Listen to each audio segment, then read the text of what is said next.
പുതിയൊരു വീഡിയോയിലേക്ക് എല്ലാവർക്കും സ്വാഗതം. ഞങ്ങൾ കഴിഞ്ഞ ഓരോ വീഡിയോസിലും മൂന്നാർ വട്ടവട പോയ ട്രിപ്പിൻ്റെ ഫോട്ടോസുകളും വീഡിയോസുകളും ഒക്കെ ഇട്ടിട്ടുണ്ടായിരുന്നു.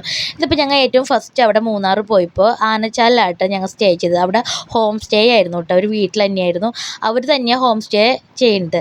അതായത് റൂമുകൾ ഉണ്ടായിരുന്നു, പിന്നെ ടെൻറ്റുകൾ ഉണ്ടായിരുന്നു. ഞങ്ങൾ ടെൻറ്റിലാട്ടോ താമസിച്ചത്. അങ്ങനെ പിറ്റേ ദിവസം ഞങ്ങൾ ചായക്കുടി കഴിഞ്ഞ് നേരെ ഞങ്ങൾ വട്ടവടയ്ക്ക് തിരിക്കട്ടെ. സമയം 7 മണി ആവണുള്ളൂ കേട്ടോ. കാരണം ഇപ്പോൾ പോയി കഴിഞ്ഞാൽ തിരക്കില്ലാണ്ട് നമുക്ക് വട്ടവടയിലെത്താം. അങ്ങനെ ഞങ്ങൾ അതേ വട്ടവടയിൽ ഫോറസ്റ്റിൻ്റെ ഉള്ളിലേക്ക് കടന്നു കേട്ടോ. ചുറ്റും കാടാട്ടാ. അപ്പോൾ അവർ പറയുന്നുണ്ട് നിങ്ങൾ എവിടെയും വണ്ടി നിർത്താൻ പാടില്ല. അതുപോലെ തിരിച്ചു വരുമ്പോൾ പുലർച്ചെ 6 മണി കഴിഞ്ഞതിന് ശേഷം വട്ടവടയിൽ നിന്ന് ഇറങ്ങാൻ പാടുള്ളൂ എന്ന് അവർ പറഞ്ഞിട്ടുണ്ട്. അപ്പം ഞങ്ങൾ എവിടെ ഇറങ്ങില്ല കേട്ടോ. ഞങ്ങൾ ഇങ്ങനെ വണ്ടിയുമ്പോൾ പോകുമ്പോൾ ഫോട്ടോസുകളും വീഡിയോസുകളും ഒക്കെ എടുത്തു കേട്ടോ.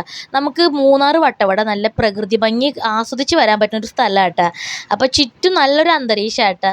ഈ യാത്രകൾ നമ്മുടെ മനസ്സിന് നല്ല സന്തോഷം കുളിർമയും നൽകും കേട്ടോ. വേറെ മനസ്സിലൊരു ചിന്തകളും ഉണ്ടാവില്ല. അപ്പോൾ ഇന്നത്തെ വീഡിയോ ഇത്രയൊക്കെ ഉള്ളൂ കേട്ടോ. എല്ലാവർക്കും ഗുഡ് ബൈ.